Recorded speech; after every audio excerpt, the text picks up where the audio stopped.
our day-to-day was go to school, come home, and kick it type thing. Right. Now we're moving into different facets of life. So like Coop has a infant child. Like that is a different rationale from our 9-to-5 jobs. It is just as important, or we could say even more important. Right. More important. Facts. Yeah. He said more important. Not you trying to find validation. Okay, so I'll go. Save the best for last year. You ain't got no job. Tommy's going last. So my day. I usually will wake up. So let me just start the night before. I don't sleep well, so I'm usually up all night, bro. I'm usually up all night. You can't stop your mind from just racing? thoughts all over the place. Not necessarily because of work. I'm just thinking about all the stuff that I have to do. But work doesn't I help. struggle. Yeah, I just struggle to sleep. Like y'all don't. Over the last couple of years, I've struggled to sleep. So I may not go to bed until. Side note. I mean, I was just listening to something that said a lot of black men struggle to sleep, and they were saying like it was a study that was done that was saying like a lot of black men suffer from sleep apnea, but how it affects their health. So I'm just saying you ain't alone. That's a real thing. Yeah. And snoring sleep apnea. Yeah, you can snore. Sleep apnea is like it's just not breathing. So like you're. Oh wait, you're dying. I mean, not dying, but like that's why people have to have those CPAP machines because you like stop breathing during the middle of the night. Oh, okay, I got you. So I'm usually up at random parts throughout the night, but my day will officially start probably around 8:00. That's what time you wake up. If I have to I wake up earlier than that, but like I kind of just be chilling. But I'll get up, get Jaden to school if it's on me to take her to school that day. If not, then wifey would do it, and I kind of just get on the laptop. To Justin's point, around 8:30, 9:00. Justin said 8. Oh, I ain't gonna lie. My day will typically start by the time I get on. I already got slacks, usually from my boss. That's messages, Slack. If you don't, we communicate via Slack. So I'll have a message waiting on me, and then I'll jump into work. And for my role itself, let me just tell y'all, I am a senior account manager. Senior. Now, I always say Pandora, but I technically work on the podcasting side of our business, which is Stitcher. I do basically account management for podcast shows. That's what I do. I work with a salesperson. They go and sell it. I do everything else. So, what's everything else? Everything else. So they may go and sell. Yeah. They may go. So a typical day for me, they may go out and say, "Hey, advertiser, you need to advertise on some of our podcasts," and then it's on me to develop the plan for that. Once they have signed on and said that they want to do that, I got to communicate with them to get the IO, which is the sales order, the insertion order. I got to get that from them. I have to get copy from them so we can get it over to the show so the shows can record it and it can be in the podcast. I got to make sure that we can track it. So I handle measurements and stuff like that. Also, because I'm a senior account manager, most of the time I do a lot of meetings, bro. Our company just has a lot of meetings. But I have a lot of meetings because I'm usually training people. I'm usually coming up with, I have a lot of special projects where I'm helping other account managers be better. So like I'm coming up with systems. I call them systems for success. Like, hey, this would help if your day looked like this. Or, for your meetings, this is a good type of thing. Basically I created, one of my biggest projects was we didn't have a place where all of our SOPs lived. I create standard operating procedures. Created a folder. I created I not only created the folder, I created. He's an idiot. I not only created the folder, but they now have a place to live. But I created the systems. Well, not created the systems. Let me be very clear. Why are you trying to undermine? He's trying to undermine. I not only created the folder, I got a team together. You worded that really well. You really good at interviews. I got a team together. And we actually documented our processes. Every single process that we have as account managers, which is like 50 to 75. Annoying. Processes. I hate doing procedures. But I love it. Like that's what I love to do. Like I love create, like putting it on paper. Anyway, so my day is training people, communicating with my salesperson back and forth, just all of that. I usually do that to about 5:30, sometimes 6 after that. So my day starts after 6. So like I work, and I ain't gonna lie, this week I physically yelled. Into a pillow or out loud? Like out loud. Oh, damn. Like I physically yelled this week. Like y'all know I was off that week. I ain't never taken off a week again. Oh, because you're so behind? It has been crazy ever since I got back, bro. This week I literally yelled. I said, "Oh my gosh!" and I yelled. I used to yell in my garage. I used to walk outside, get in my garage, And then yell, and then come back in. For real, bro. For real, yes, bro. It's a real thing. And okay, so I do that throughout the day. I ain't gonna lie, I'm working from home, but I usually don't eat throughout the day because I'll be working. I'll just be working. 5'6". So usually after work I will have other meetings. Y'all know I'm a part of several other leadership positions outside of work. Mm-hmm. So whether that's church or whether that's Candid, I have meetings every single day of the week. Maybe with the exception of Friday, but I have meetings every single day of the week. So like I'm usually in meetings from 6:30 to 9:30. Yeah. 6:30, 9:30. What? Yeah. Every day. Every day? Every day. After work. After work. So either it's the side hustle econometrics, it's either church, it's either Candid Conversations. I lead a life group of men.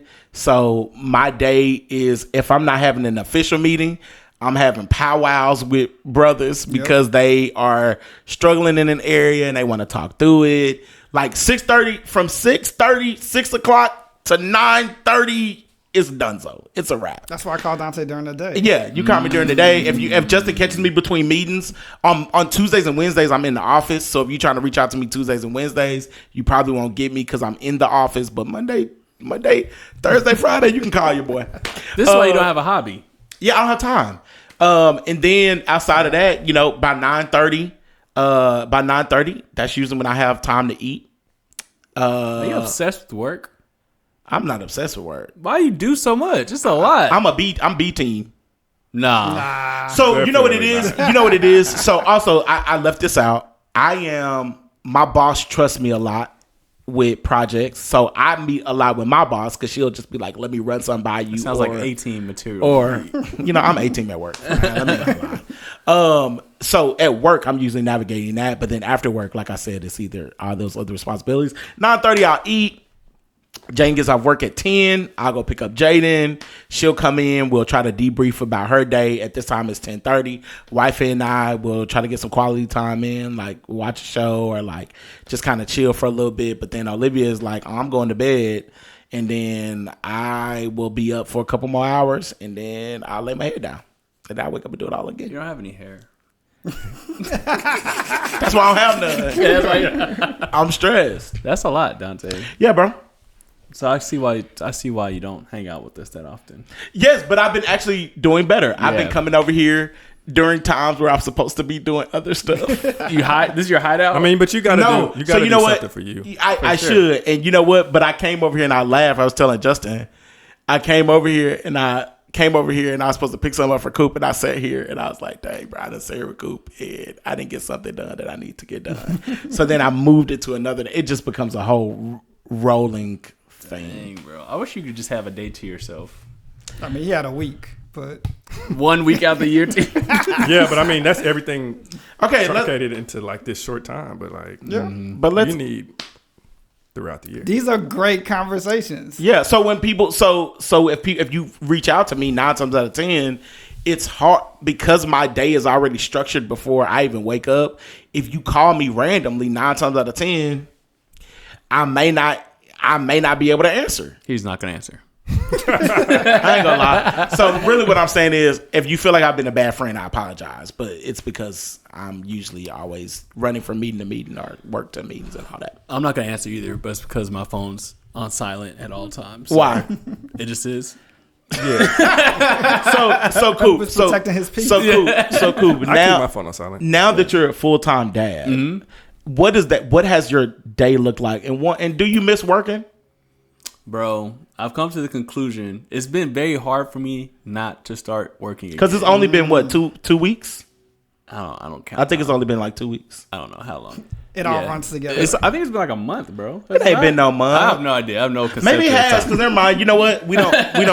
Maybe it has been a I month. think it's been like a month, but yeah, bro. It's been really hard for me not to work. I was like, dang, but it's because I've worked my entire life, And you like working. I love to work. I worked all the way through college. I never didn't have a job during college, so like even right now, just doing school and not working is just kind of weird to me. But my day, He said, my day. my day is dictated by Casey. What time she wakes up? Welcome to parenthood. So sometimes she wakes up at 6. It's either gonna be 6 a.m. or it's gonna be 8 a.m. Oh, hopefully it's 8. I prefer 6. You do. Yes.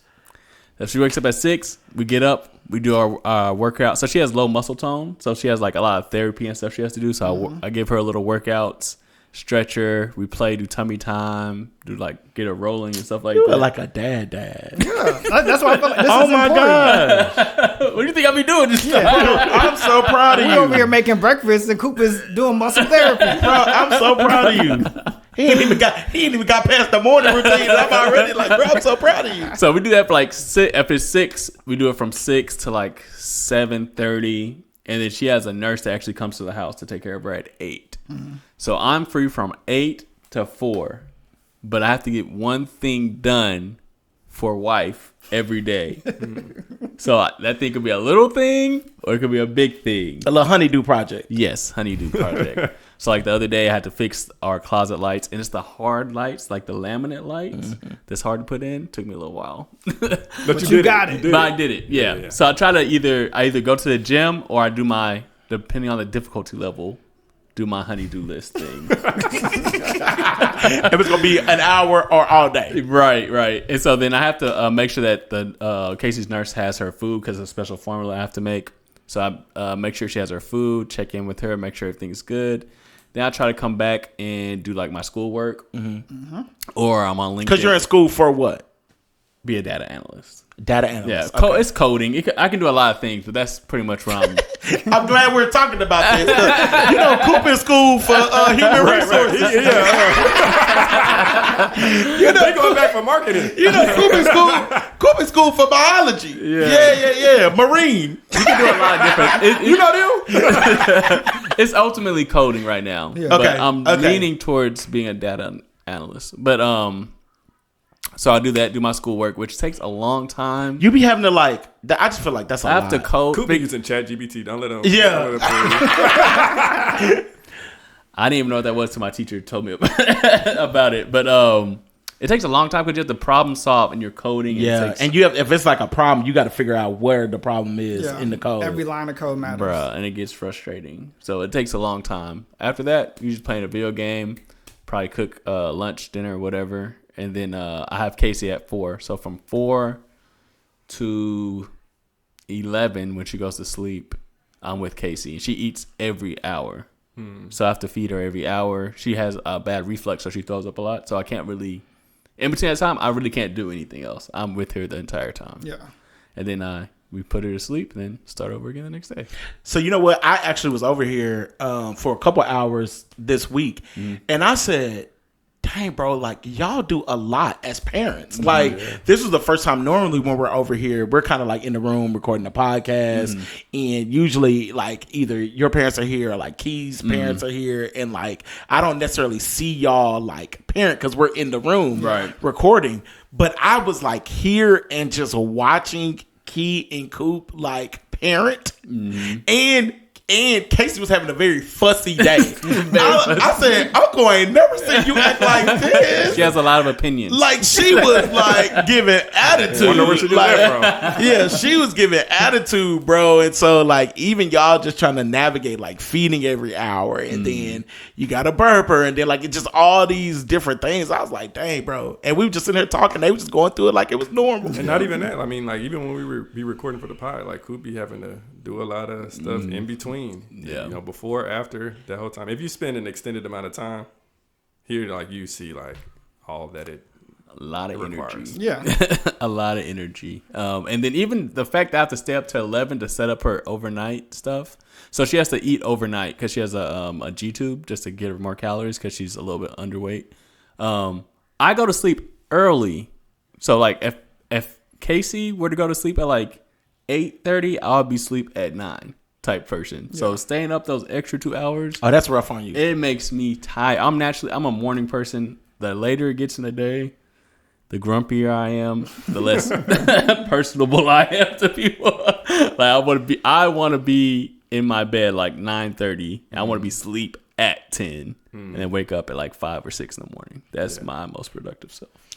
Dang, that's crazy, bro. Yep. Like, that's crazy. I just think we literally just be going through life, and like, even when you see your friends, like, even if you're not recording a podcast, you may be hanging out with your friends, or like you may see your friends at church, and you really don't know what it took for your friend to get there. Yeah. Like, you don't know what it took for them to just like make it through the week. Yep. Like, and you know, and you see your significant other sees it, but like, your friends don't really see it. And so hopefully this conversation just makes you want to go ask your friends, like, yo, what do you really be doing? And like, and if you both come to the conclusion that you could be spending more time together, making sure that you put that time in, because people really do be out here going through it. Yeah. And, you know, I think the conversation helped like demystify like the whole I'm busy, or like when you ask somebody how they doing it, like I'm good.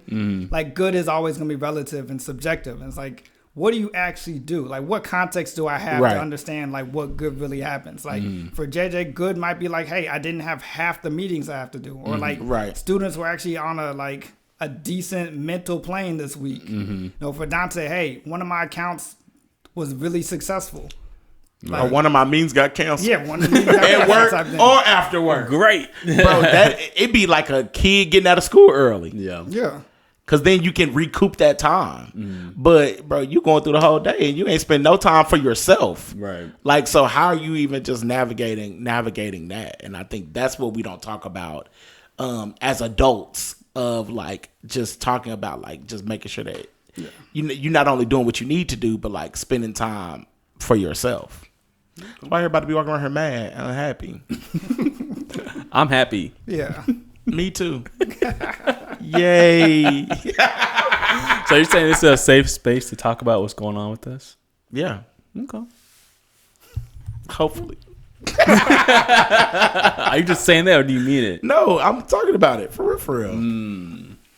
For real. Okay. Well, let me ask you this then. Oh, gosh. Am I good on time?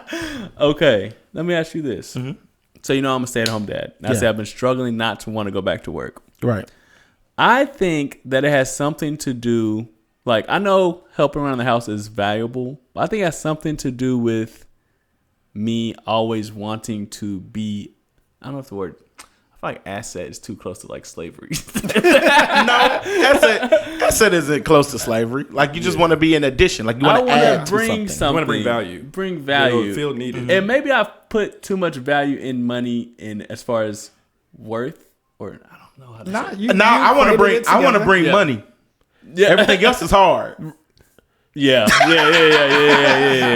Because it like throwing money at something is totally different to clean up a whole house. Facts. Or even just cooking every day. Like that's tough, bro. That's really difficult. Y'all feel the same way? Like, y'all feel like y'all want to bring money? Is that the easiest thing for y'all to bring, or do y'all feel like y'all are valuable in a lot of other ways within your relationship? Or home base, I should say, whatever you want to say.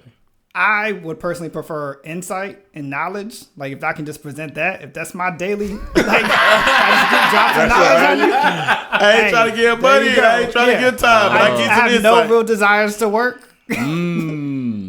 But yeah, like ultimately in a dream world, like if consultations, I think if I can just present my level of like thought process to help people improve upon their day, even inside the household, like hey, if I can assist, make some levels of like mechanisms. Don't nobody want to hear that from you.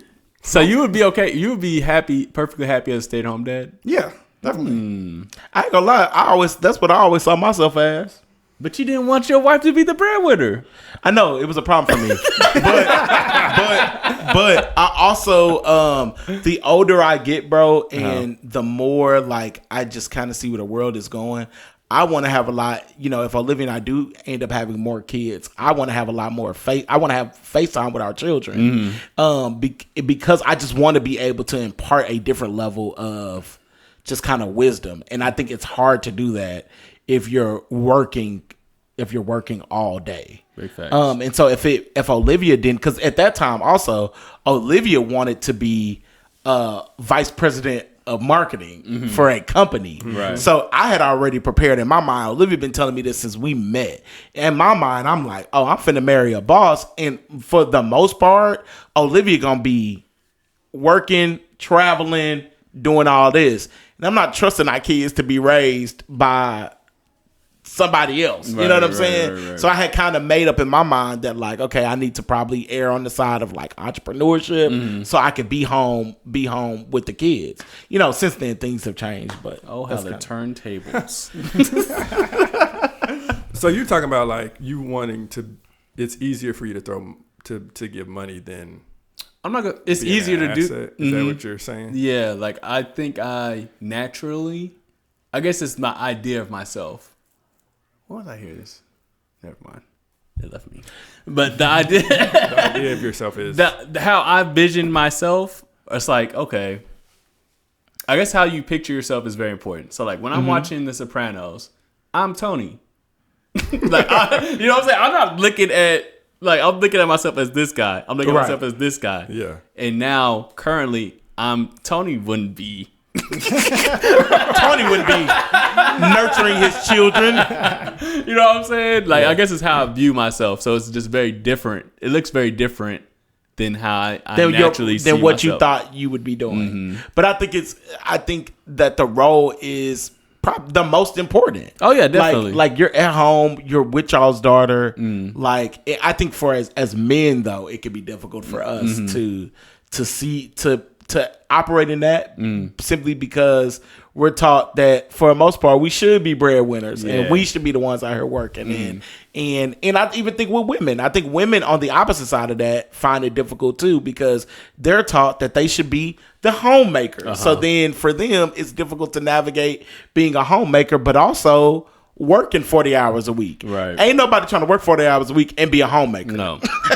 Definitely not. Not. And so then you ultimately end up having a home disrupted because if both of us out here working 40 and 40 and most people work more than that, then the house kind of gets whatever time is left. And I think that's kind of when things are I mean, I think it's what you find value in how you define things. I think that media presents itself like within the culture. It like kind of shows you what you should be doing. Like it puts these roles on men. It puts these roles on women. So you watching The Sopranos, like this is what it's pushing. Like, hey, like, you're a boss. The guy that Tony seems like the person that you should want to be. Strive to be, yeah. So besides the crime. So but making it a big part of the mistresses and everything else. And the murder. But like making it practical, like you have everything's relative, so you have an individualistic approach to it. Right. So it's about finding what works best for you. Oftentimes though, like especially now for you in this season, it's countercultural, right? Like the role that you're doing now is very much valuable, but if you were to have that role on like portrayed on TV, then it may not hold the same weight, but it's valuable within your scenario and your situation. So I think that that's something to take into consideration. Bro, you know what's so funny? Kids literally pick up on everything that we do. So there's this woman I watch, but like she is not like OnlyFans. I know that's where everybody's mind went. No, but there's this woman, and she's a social media influencer, and now her whole family, like you see her just go through life for her family. Her husband is the primary cook in the home, and so one day the husband wasn't there, and so she was in the kitchen. She'll go and tell you he loves to cook. Like that's his primary role. She don't cook. And her son said, I think her son is like 4, maybe 5. He said, "Mommy, what are you doing in the kitchen? That's a man's job." Ooh, that's his perspective. Because from his perspective, that's all he's seen since he has grown up is that his dad is in the kitchen. So now his frame of mind is that's a man's job to be the one cooking for the family, not the woman's job. And I said all that to say, I think a lot of us put pressure on ourselves because of perception of what we feel like society says we should be doing, when at any given time that could always change. Yep, I agree. And I will say this too. I was thinking this. I think I said this, Key. I might not have. I was like, this is because I was taking care of Casey. And I was like, this is really cool because I didn't take time off when Casey, like I took like a week off or something. Right. So now it's kind of like retro. Yeah. He's working and then you get to spend time with Casey. So I am enjoying it. It's just, it's not that I'm not enjoying it. It's me fighting my natural urge to go work. It's a transition. Right. Yeah. It's going to be a transition, bro. Give it some time. Yeah. I'll give it some time. A little bit of time. 6 months. Counting down. Yeah. I got 8 months worth of reserves. So we'll see what happens. That's a long time. Yeah. I really don't be doing that much. And if I do, I'm with my sugar mama. She take care of the if it wasn't for Key, I would probably be at home. Like I wouldn't be out and about that often. Right. Yeah. All right, y'all. So I have something that that happened this weekend. I want to get y'all's opinion on it. Now, y'all know, based on our conversation earlier about all the stuff that I have to do, and one of the things that I do on a weekly basis is I mentor a group of kids. Like I'm walking one of the many things. One of the many things is I'm walking with these group of kids, and we kind of had a little situation that happened. Ooh. And it created a space where I could have a conversation with a young man. So ultimately, let me just tell y'all this. It was a young man came up to me one day and he said, "Hey, bro, I'm going on a date." I'm like, "Oh, snap, you going on a date? Is this like the first date you ever been on?" He's like, "Yeah, we're going to go spend some time together. We're going to go to a park." I'm like, "Bro, this is what you need to do." You know, just trying to put the little homie up on some game. You want to be a gentleman. You want to, Birds and the bees? Birds and the bees? No, I ain't even talking about that. Nah, that's his parents' job. I'm just merely talking about, hey, be a gentleman, pull out the chair. Like, you know, you got a job, so He's definitely gonna get played. You got a job, so like maybe you should buy y'all some ice cream, whatever you feel led to do. Right. And so after he went on that date, he never said anything else to me about it. Didn't go well. Bad advice. So we kind of had a situation come up where there's this other young lady in the program, and she came up to me and said, "You know, Mr. Dontae, this young man just said something wild to me." And I'm like, "I know he didn't say that to you. Mm-hmm. What would make him say that?" And then she says, "Oh, well, we hung out and I told him I wasn't interested." Mm-hmm. And that resulted in him spurring off and just calling her all these inappropriate things that we can't even say. That should not be coming out of a young teenager's mouth. Mm-hmm. Who was just interested. And so now I'm trying to pull the points together. And so I get him on a call and I'm like, "Hey, bro, like, tell me what happened. Like, what's going on? Where's your mind at to make you say this?" And he's like, "Well, you know, Mr. Dontae, I just didn't understand how she can ask me out on a date and then we hang out and then she tells me that she's not interested. Her actions say that she's interested." And that's when I had to challenge my young brother. I said, "Do her actions say that she wasn't interested. I mean, that she was interested because from my take on it, she asked you to hang out. She didn't say that she didn't specify she wanted to do nothing else. Mm-hmm. She just wanted to hang out with you. And although you may have necessarily liked her, she was just trying to just be your friend. Mm-hmm. And then we had to have a whole conversation about if there's moments where you're unclear about something, you need to ask for clarity. Mm-hmm. But ultimately, we came down to the conclusion that he said what he said all out of rejection. And it just made me think of, we see this all the time and we may, laugh about it, but we see a dude try to go up to a young lady and once he gets turned down, he want to call her every name of the book. You ain't that fine anyway. Beep, beep, beep, beep, beep. Yeah. But even just that, bro, I think after I had that conversation with him, I said, dang, there's grown men who don't understand this. Definitely. Like grown men who may take a young lady out and think just because you done took her out on a date that you're entitled to other things. Other things. And so it just made me just really think about this idea of rejection, and not even necessarily from a perspective of just romantic rejection, but also just rejection in life. And so as men, I want to know, what is your relationship with rejection? Do you remember the first time you may have experienced it? And how has that kind of shaped your life? Because this is as young men, this rejection can shape the rest of his life. Man, I try to reject rejection. that sound good, Tony Robbins. Right. It's not healthy. Terrell Robbins. Right. It's not healthy. I mean, I feel like ultimately you should embrace the rejection, right?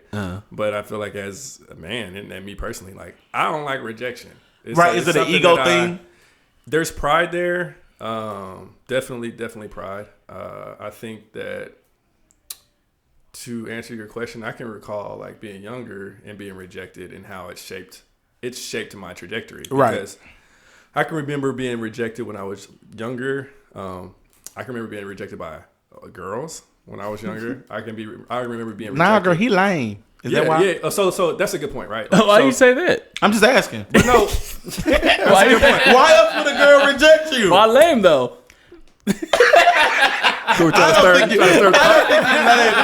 lame, JJ. I would say I was though. Like as a kid, look at him rejecting.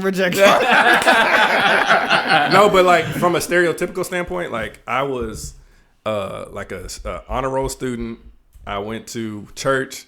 I played sports, and that was it. Like I didn't have. He's smart. He loves God. You know what's so crazy? They end up rejecting you when you're young, and then looking for you when you're old. But I'm saying to that point, so like I wasn't necessarily cool, a cool kid, right? Like when I was younger, I had glasses, all these different things, right? I just didn't know a lot of things. So early on, a girl would be like he's lame or whatever the case may be. But I'm very perceptive as an individual, right? Like I'm observant, I learn, I'm intellectual, I can think, I see all these different things. I can analyze the situation. So I might not have appropriately internalized the rejection. Right.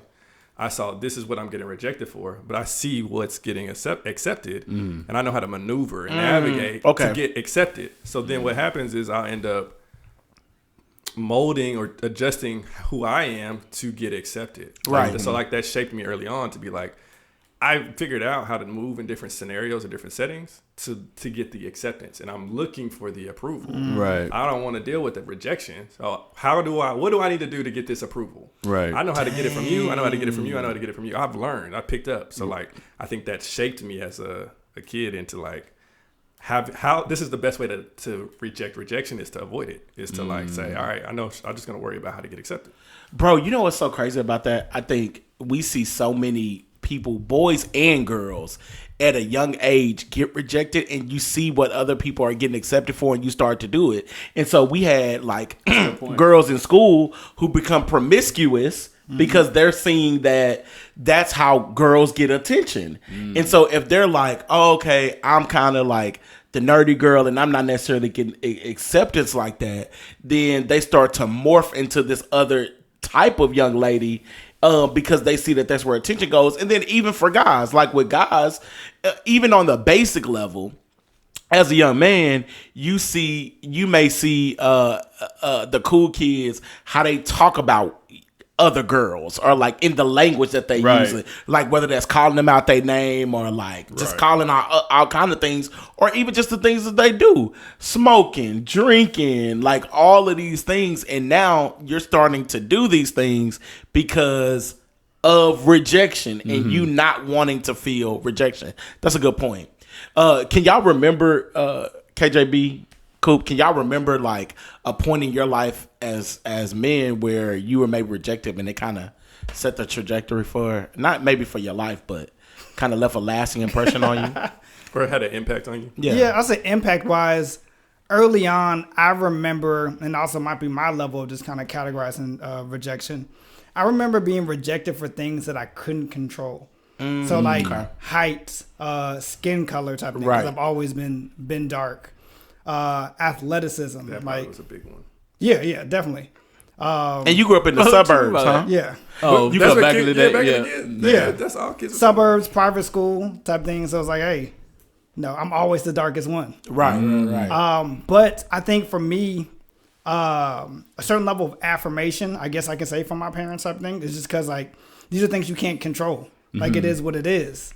I think that helped me to handle rejection or displaced rejection as far as like, hey, that's who I am. Like, that's just not my lane type thing. Right. If you want somebody lighter, or if you want to hang out with lighter skinned people type thing, go do that. Like, this is all I could be right now. I'm not growing anymore at this moment. Right. I'm gonna stay this That's height. all I got. Yeah. If you want to take that. I know this is about you right now, but we was talking about your height earlier. I hope you don't feel rejected. We accept your height. We accept it. We're going to talk about it, but we accept it. But yeah, I think I learned to use rejection to kind of like stay in my own lane. Right. Like I said, it's not always a positive thing. It also limited me at certain things. I just didn't attempt to do certain things. Right. So it's like, all right, I already know what the rejection feels like. There's no reason for me to continue to pursue that. Right. Right. So I would say that's the negative part is limited, but also it helped me find more confidence and courage in the lanes that I did know that I was good in. Right. So it kind of allowed me to pivot and refocus.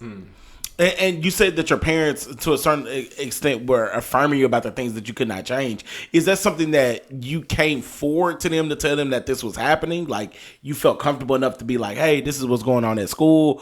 Or how does someone give the opportunity to be affirmed when they're rejected? So even with that, context is appropriate. I never felt like I was bullied. So me being open to my parents is just me telling them my day type thing. Right. So they probably took it as like, oh snap, like somebody's picking on our child. Right. For me, like it was facts of life. Right. I've always been dark skinned. I've always been shorter. I've always been younger type thing. I'm also smart. Like, and I also have a smart mouth. You do. So these are attributes that help define me. So the levels of affirmation is kind of like, all right, it's like, this is who you are. And I don't know. I have to double check if that was intentional, but it's like very much so like focus on what you can work with. This is who you are. Be happy for who you are. That's good. That's good. Coop. I mean, earlier you said you've always been tall and you've always been cool. Like, has Coop ever been rejected? I have been rejected. I probably haven't really just thought about it, how it affected me, but I don't think it had like a huge impact on me. Maybe I was more passive on things I wanted. Maybe I'm trying to think of it right now. Right. So like I've never been a guy that's like hit on women. Well, y'all like that? Like shooting your shot? Like shooting your shot when you were younger? If you walk in a room, we're single.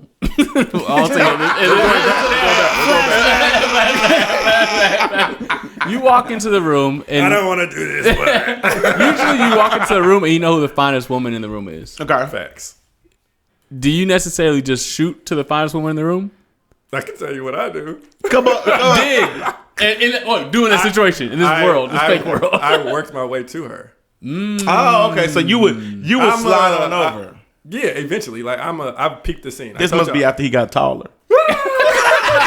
After he changed who he was. He became Mr. Suave. It's me learning. I told y'all I'm perceptive and I'm observant. So like when I go into the room, I immediately see the finest girl in the room. But I'm also perceptive of how like the environment of the room and where I'm at, and then I just play to my strengths. So, but eventually I'm gonna work my way to her.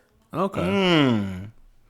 I'm gonna be honest. I've always been a funny guy, so they kind of come to me. But I think that's something that I oftentimes now I think about. Like, did I become funny to because of rejection? Oh, this is interesting. No, for real. Like, I really do think about that because, bro, I don't know if I've always been funny. Like, I don't think I've always been a class clown. In fact, when I was like in younger, like elementary, I would be chilling, bro. I used to read my little books, read my little Harry Potter books. I used to read, yep. And I just quit reading because I didn't want to be rejected. My whole life is a lie.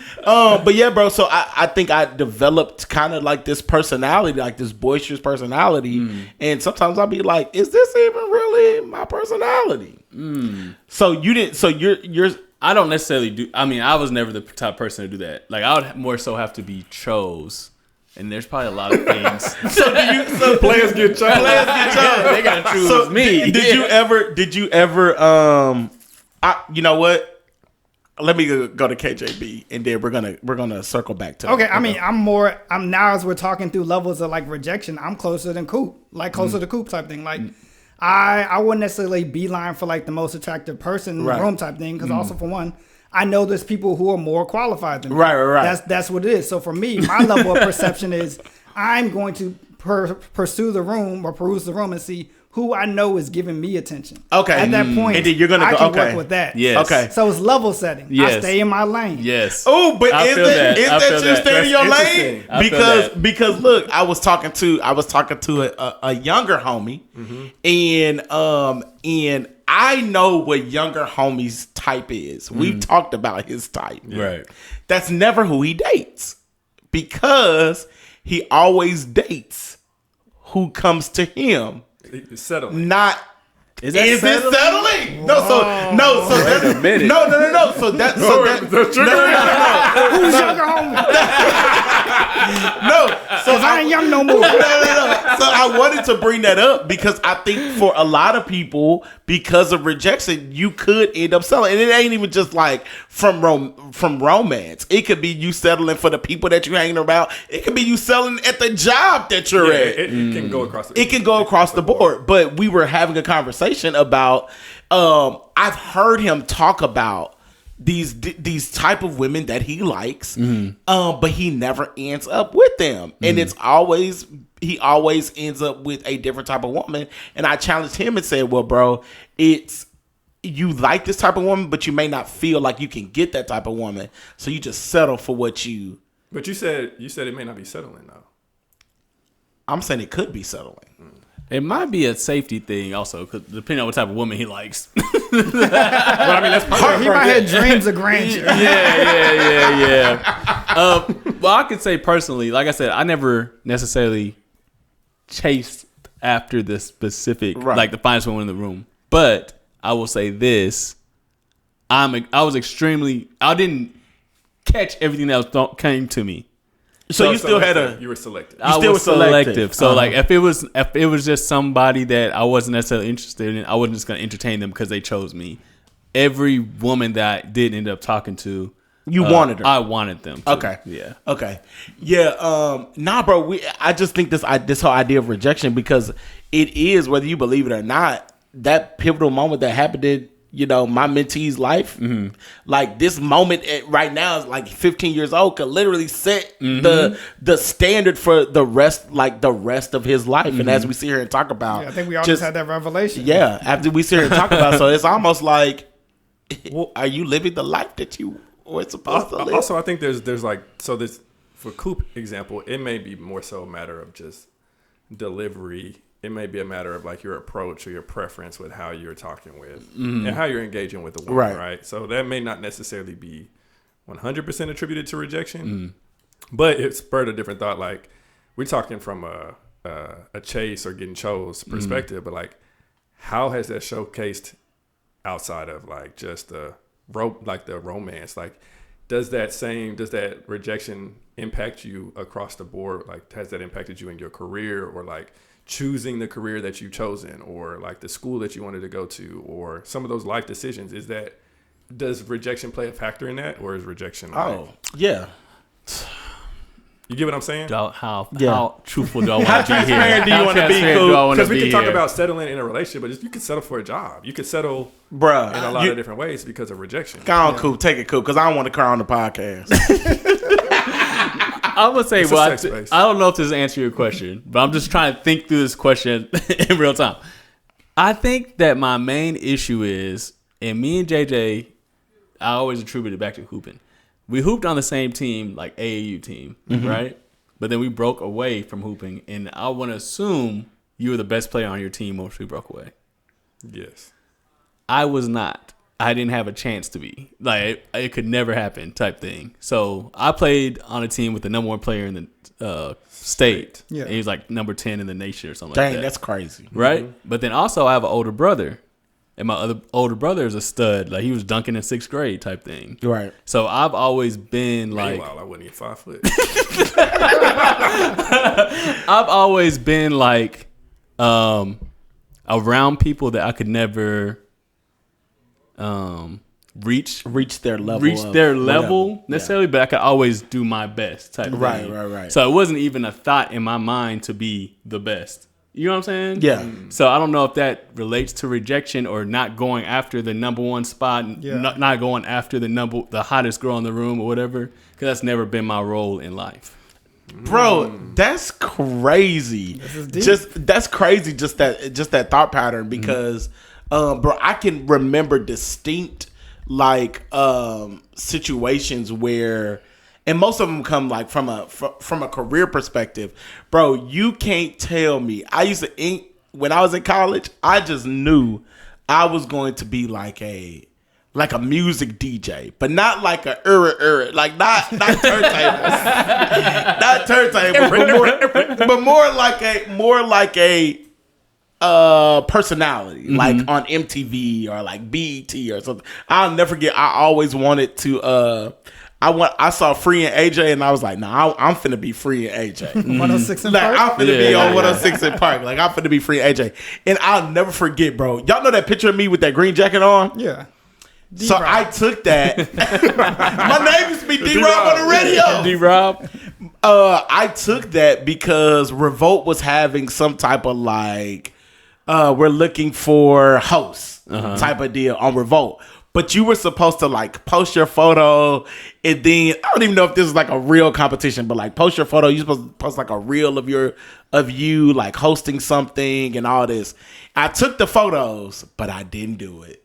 You never sent it? I never sent it. I posted the photo and I tagged them. So I did a level of it, but I didn't do the whole thing because I was like, if I go after this and I don't get it, I'm gonna be crushed. And I just remembered several times in my life I auditioned to be an Oscar Mayer kid. I wish I had an Oscar Mayer. Bro, I auditioned to be an Oscar Mayer kid, bro, and I didn't get no call back. One rejection. That was one rejection. Dang. Another rejection, bro. There was this radio station. I don't even know if it still exists now. It was called Radio Disney when we were younger. Oh, yeah. Radio Disney. It still goes, yeah. It's still, I think it's still a thing, bro. Yeah. So when they had did this national contest to be the next voice of Radio Disney. Search. Like a talent search. Bro, I made it to the last round. As in it's only people in this room who are going. One of the people in this room gonna be the voice. How many people was it? It wasn't that many of us. I said national. I think it's more. Maybe it was Dallas because they're here in Dallas. Okay. But you're brought up and you got to read this script, and bro, I remember getting in there and fumbling. Had killed it up until this point. Dang. Bro. Got to the end and was like, oh my gosh, what if I'm not good enough? I'm gonna. Got in there, messed it up, bro, and I didn't get it. And I just remember being crushed by it. And now thinking about the Revolt situation, or even just graduating and being like, oh, I'm gonna be on the radio after graduation. Oh my God. I got to go to therapy. I need to call right Am now. I settling for being a senior account manager? I mean, the money's nice, but am I fulfilled? But That's a real question. No, though. bro. I really think, and that's something lately that I've kind of been going about in my mind, because I'm like, it really wasn't a college thing. I'm like, dang, I always wanted to be like a host or like a MC, and that could be why I've never kind of put myself out there in these regards, because of rejection. Oscar Mayer Wiener. Yeah, I mean, on the same note, I think because when you talk about careers, I think if you wake up in the morning and you see somebody doing what you really want to do, and you are like you're discontent, like there's something in you Dang that says you, Terrence J. dang, I'm not happy. I'm not happy, bro. That's an indicator, probably. That's why I'm crying in a Honda. To the Maybach. You gonna want to cry in the Honda or a Maybach? You got a Honda? No, I'm sorry. Nissan. And not even the Altima. It's the base model. It's the base model too, y'all. It's the base model. You ain't got the Chill, bro. You ain't got no job. That just means there's room to grow. Bro, too quickly. bro, because y'all ain't about to shoot shots at me. I'm about to get a job. I'm gonna change my LinkedIn to open to work. Open to working. No, bro. I really think everybody should take an opportunity to think back on your life, just in terms of rejection, bro. Yeah. You really have to think over your life. And I think this is such a timely conversation, because it's not too late to shift things. Right? Like, a lot of times we talk about, like, as long as you still breathe. talk about, or is it? Bro, as long as you're alive, it's not too late to make a shift. Just in terms of how you see yourself, because a lot of rejection comes from you psyching yourself out to think that you're not good enough. But you can Self-rejection. I am number one. So it's not a winning. Three, nobody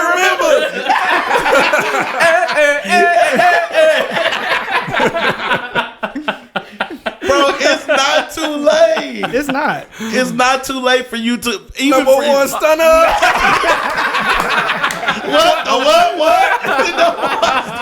What? So you know what? There's this theory, and this lady I follow. Her name is April Mason, and her whole identity, she's a speaker, she's a coach, and her whole theme is identity switch.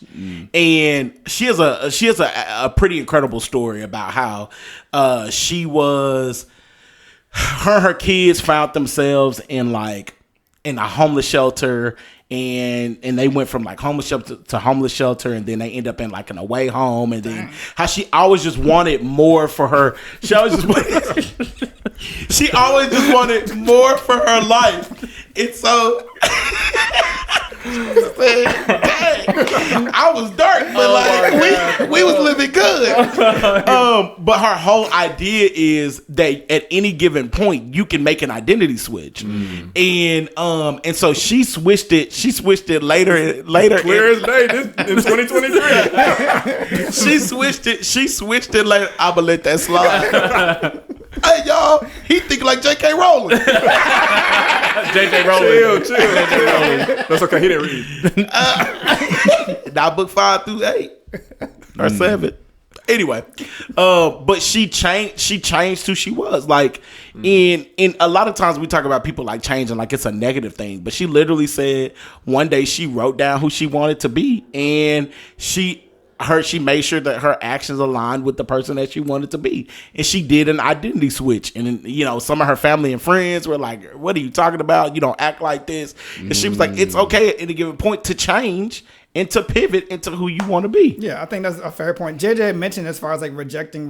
Like, rejection has a negative connotation, but ultimately when you have that identity switch or you change your pathway, like, you're rejecting everything, all the negative thoughts that you had upon yourself. Right. Now you can allow more room for like, this is what I can do. Right. So there is an aspect of like, when we talk about how rejection affects us, we also got to put in the context of things that we've rejected. Right. Even though we've rejected things about ourselves, we've also taken that in turn and rejected opportunities that were presented to us. Yeah, that we that's didn't true. feel like we were valued enough for. Yeah, that's true. And I think having a healthy relationship with rejection. And that's ultimately what we're trying to teach to the youth. Is like, hey, don't take this as just a negative experience. Like, understand the good and the bad that comes with it. Right. And I think with our conversation, we realize how much of a trajectory change that can change for somebody if they understand what rejection really means. Yeah. And you can play an active role in it. Yes. Like, even with him, I'm like, bro, you didn't have to go down that path. You could have at any given point asked for clarity. Mm-hmm. Like, I know where I'm at in this, but like, where you at in this? Right. Because I don't want to exert any additional effort and we just gonna be hanging out as friends. But you also got to be mindful. We live in a cancel culture now, so it puts most people on the defense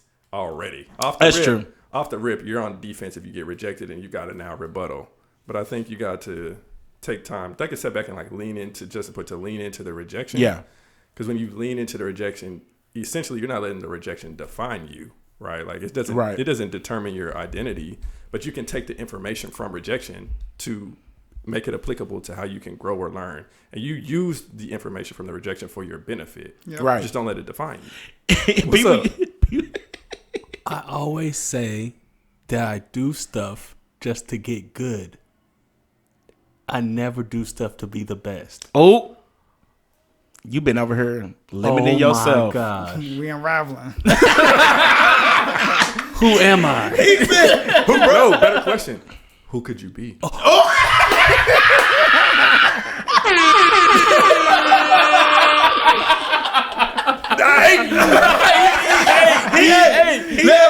Let him cook.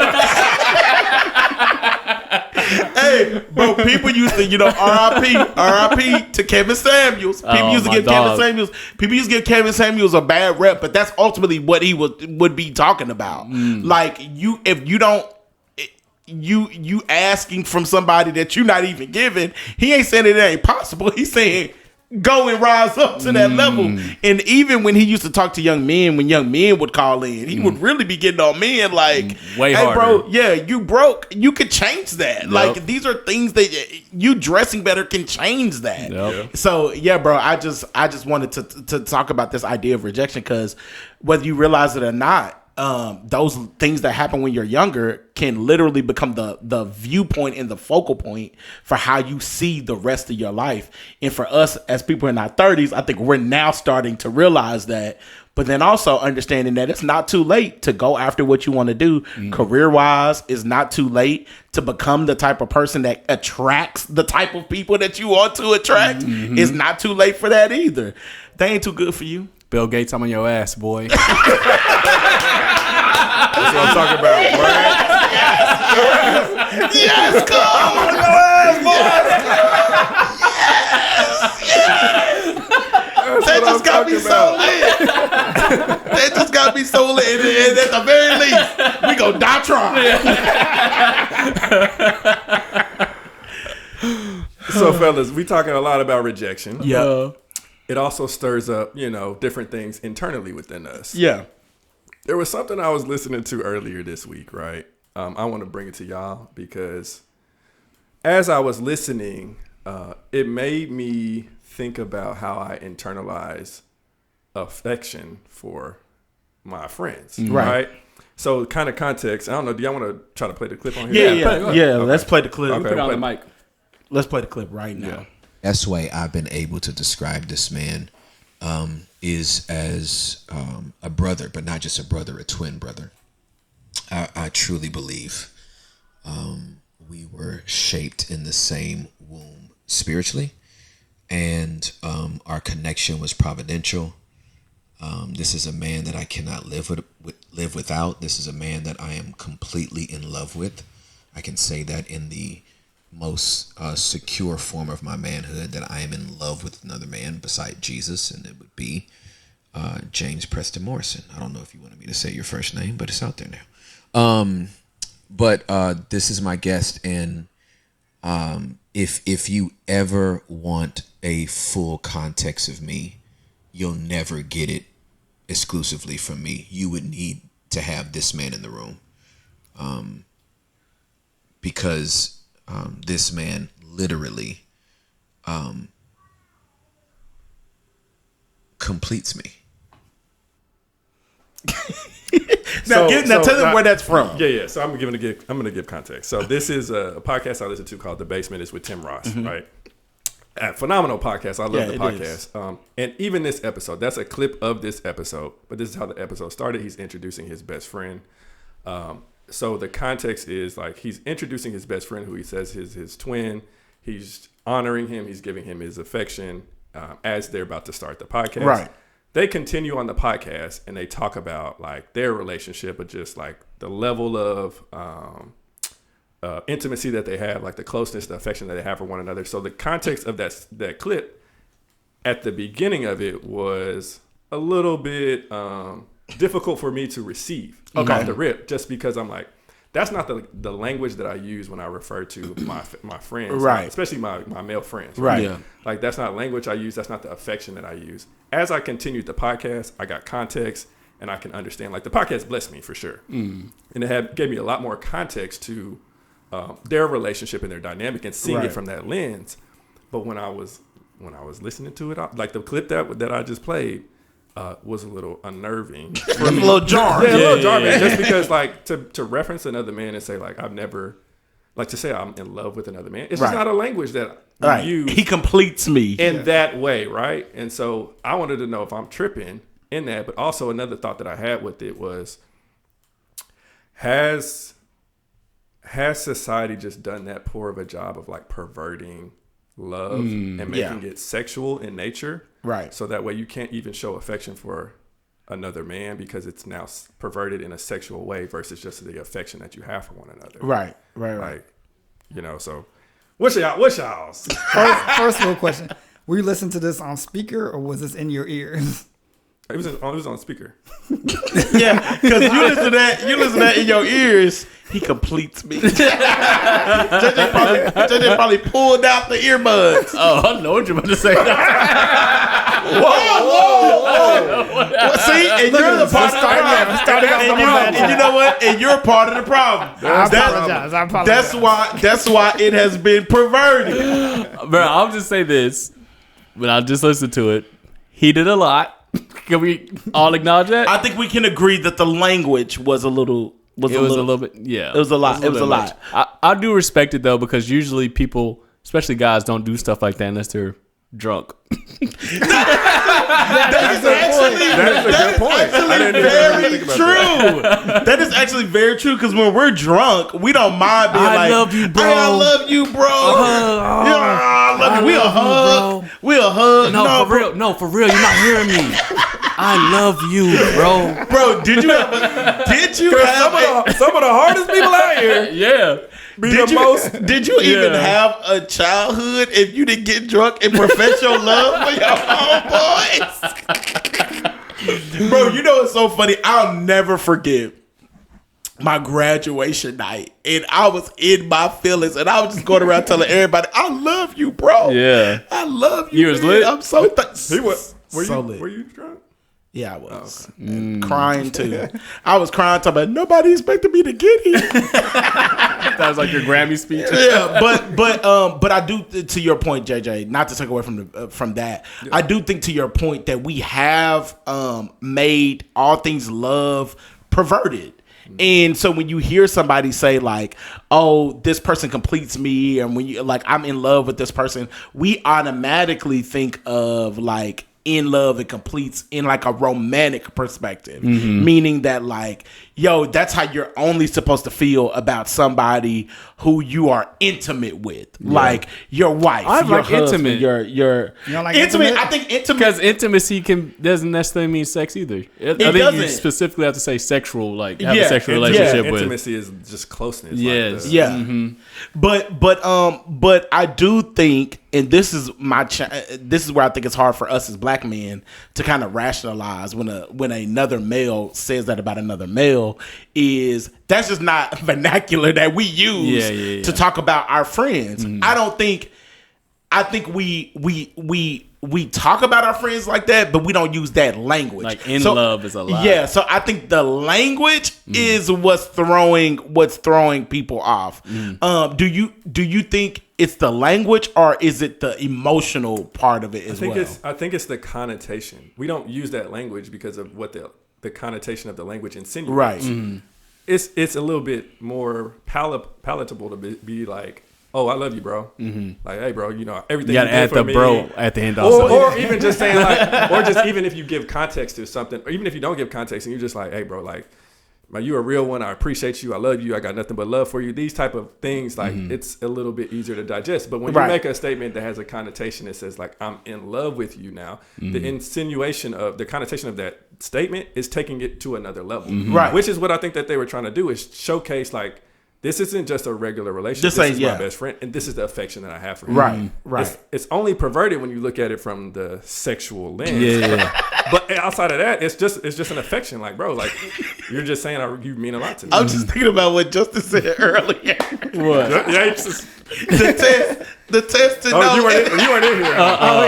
Yeah. Because I mean, ultimately, I don't necessarily have a problem from it. Also, context. Tim Ross, this is a faith-based, Christian-based podcast. So ultimately, the level of love that he's professing is ultimately reminiscent of the love that we should have for Christ, and we have love for others. The greatest commandment I give to you, type of thing. And he said that. He said, outside of Christ, I don't love another man like I love this guy on the podcast. Yes. So putting that level of context, and so I agree. It's uncomfortable but when we're reading our word, like that's what Jesus did. Right. So it's like, all right, if we're working to be closer to be like Jesus, like that is literally the language that we're hindering ourselves from. Right. That being said, that's the historical context. The context I was speaking about earlier, as far as since we do live in this world where everything is hypersexual and like, these things can be taken out of context.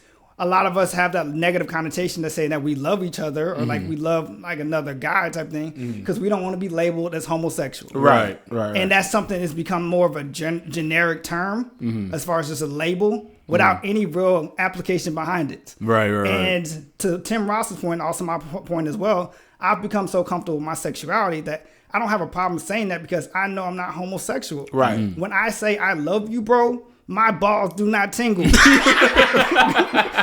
nothing happening down here. You can stand up and walk out right now. You ain't gonna see nothing.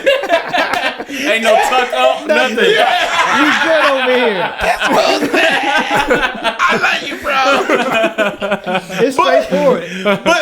But yes, I think and we know that we know that. But how many times, like, if you see somebody like do something, and in our community especially, we'll be like, oh, that's gay. Yeah. It just may be two people showing like affection for each other. I think one, that our community sees it a little differently. And two, I would now start to argue that like even just I love you, now we're comfortable saying that, but that's also very safe. Like for us to just, it took us a long saying time. we need to step it up? I'm saying you complete me. So I think it even took us a long time to even be able to rationalize as black men saying, "Hey, bro, I love you." This is true. Yeah, like and even in at first. It wasn't even the I. It was just the love you, bro. Like, it wasn't even YOU. Yeah, we just put the I on there. We just put the I just got to the point where I may say I love you without the bro. Yeah. But I don't think that that's where we have to stay. And my argument, and I was telling JJ when he first brought up this clip, is we feel the feelings, we just don't articulate it like that. So when he says something like, one of the parts he said, I feel like God personally created you for me. Now, granted, that's a little jarring from a. That's a lot. It's a lot. Yeah. But I'll go on record to say I feel like God created all of y'all and put y'all in my life for a reason. In that he said, you complete me, or he said something like like the full context. I can't imagine life without you. Without you. I can't imagine life without y'all. Like if we were to fall out right now, and all y'all lives would be terrible. And we would have. Why you say y'all, not ours? Because he gonna be all right, bro. I'll never forget. Me and Justin was arguing. One of the few arguments Justin and I have, the only one we've ever gotten in, and I'll never forget.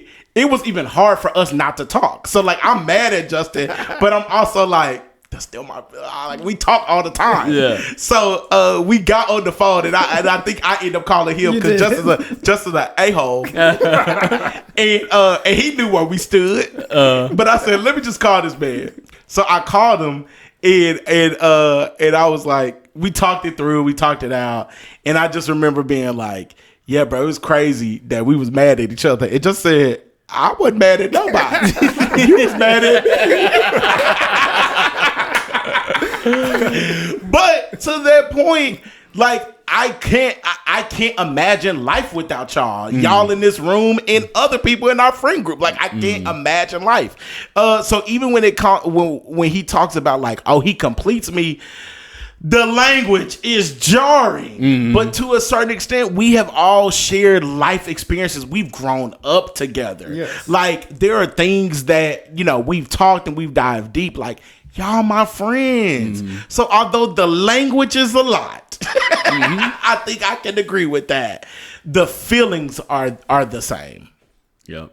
And I think we should start telling each other that more. And I think, like, to answer your question earlier, you asked, like, what is it? Is it I think we were talking about something different, but you were saying, like, was it pride that showed up? Right. And I think it's, for me, when I was sitting and thinking about it, I think it's partially pride, because it's not just that it was maybe difficult to receive, but it's also that articulating that Right. is a challenge. And as they were continuing the podcast, he was saying that there's the 3 hardest words for people to articulate are "I need you." Right. And so like That's big. being able to say "I need you" means to say like I can't do this by myself, but I'm dependent on you. And like that is a very difficult thing to say. Yeah. Oftentimes it's like I need you. Right. But the reason that it's difficult is because of pride. Your pride says like, I can't lower it to be like, oh, I'm in a place where I can't do it by myself and I need somebody else. Right. So being able to articulate "I need you," you should be able to articulate the affection that you have for, and it's just could be anybody, that same level of affection. Right. So. Yeah, bro. And I think I've spent a lot of my life feeling like I didn't need nobody, to be honest. Yeah. So like, or feeling like somebody, if people leave right now, I'm gonna be good. Like I'm gonna be defense mechanism. Yeah, I guess so. Mm-hmm. Like just being like I'm gonna be good, but that's not necessarily the case. Like, bro, my mama, like and we don't have a problem like having this saying this stuff about our parents, but like our parents were such a big part of us growing up. But then as you grow up, your friends become the biggest, arguably one of the biggest, aside from your, romantic relationships, your friendships become the biggest part of you growing up. And to be honest, your parents are there first, 25 before they really push you off. Your parents, you live a long, healthy life.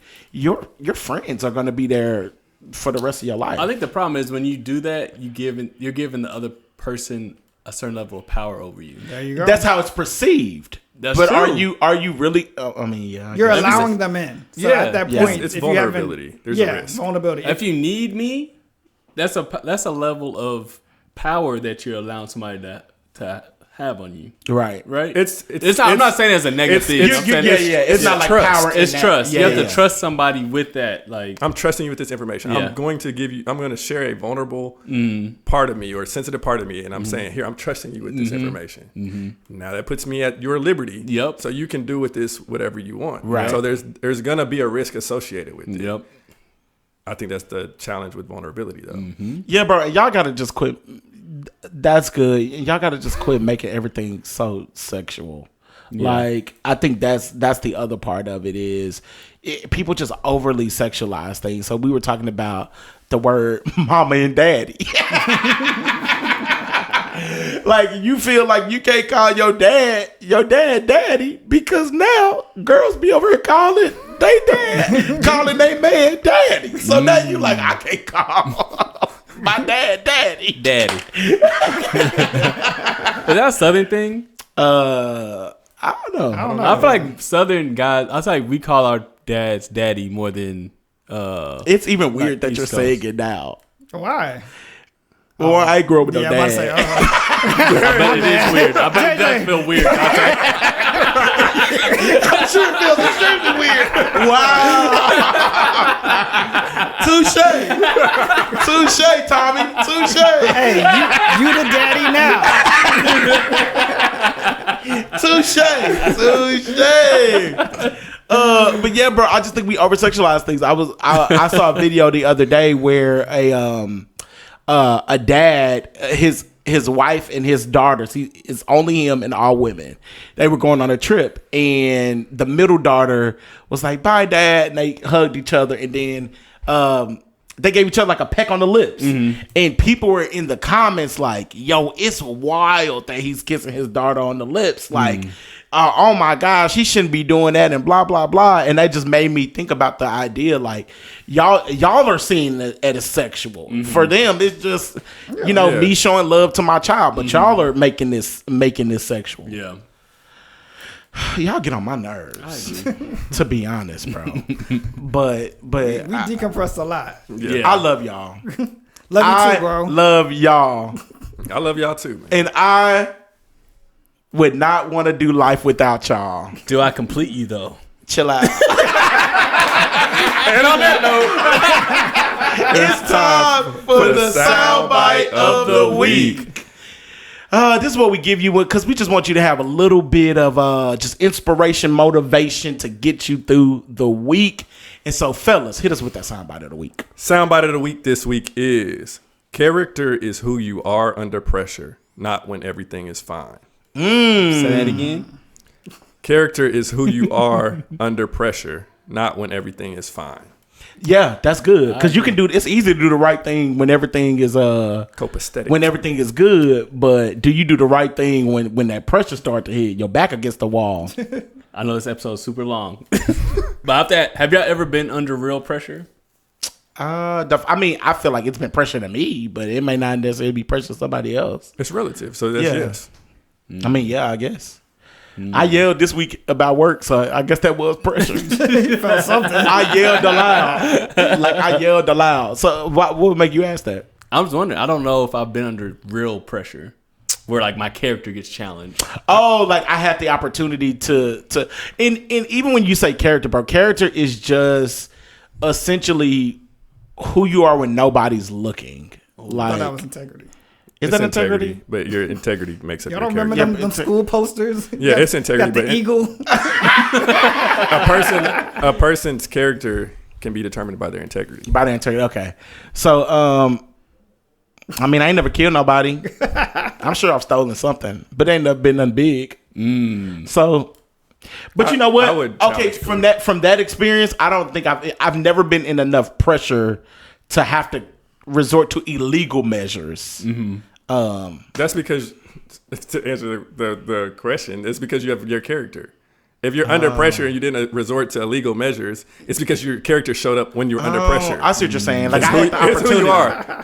I would challenge you to say that you have been under pressure. I feel like at this age, we've all been under pressure at least once. Right. We have Real been under pressure. some type of pressure. It is relative and it's subjective, and it kind of goes back to, there's probably layers to this, because we might displace it to say like, we just need to do what we need to do to keep moving forward. So we don't necessarily see it as pressure. But there's probably been a point in time where you're like, bro, like I'm overwhelmed. Yeah. Like the life pressure is caving in on me. Right. But you were able to see it through probably because you had character. Yep. I just think about like when people find like $1 million in the park and they turn it into the police.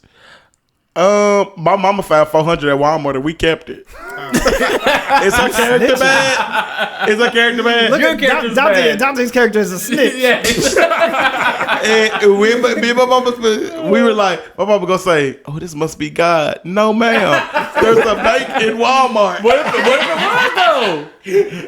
I don't know. So, bro, to your point, remember last episode we were talking about what would you do if your son was at home? She had bad character. She had bad character. If you want to go sell some cat because your kid is hungry. Oh my god. Anyways, that's the soundbite of the week. That's the soundbite of the week. Thanks for tapping into another episode.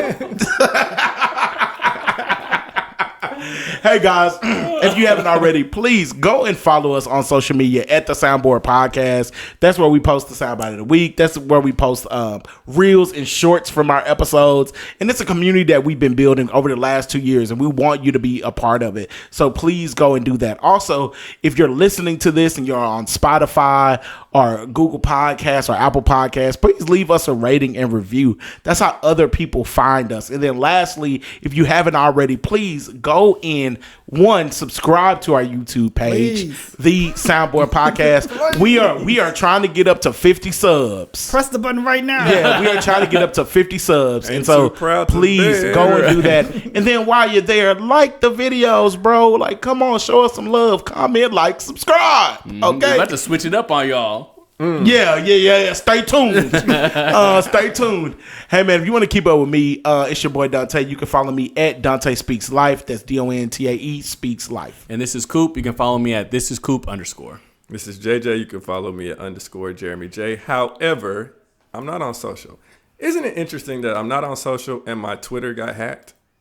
Somebody, were they sending messages or something to other people? I'm just asking. I don't know what happened. I It know could be somebody plotting from. I tried to log in Uh-huh. and all my information then got changed. Whatever. So it's like a different picture. Picture and stuff? and email, like the email that you got to send it to. Oh, yeah. it got changed. And They then I hacked went you. through my email and it says like, hey, there's been suspicious activity. Long story short, I reached out to Twitter. They're like, we can't help you, bro. Create a new account. Wow. Yeah, That might have been God. Elon messed it up. Elon. My Thank Twitter's you. still active. All things Big KJB at Just a Fiasco. We out. Peace.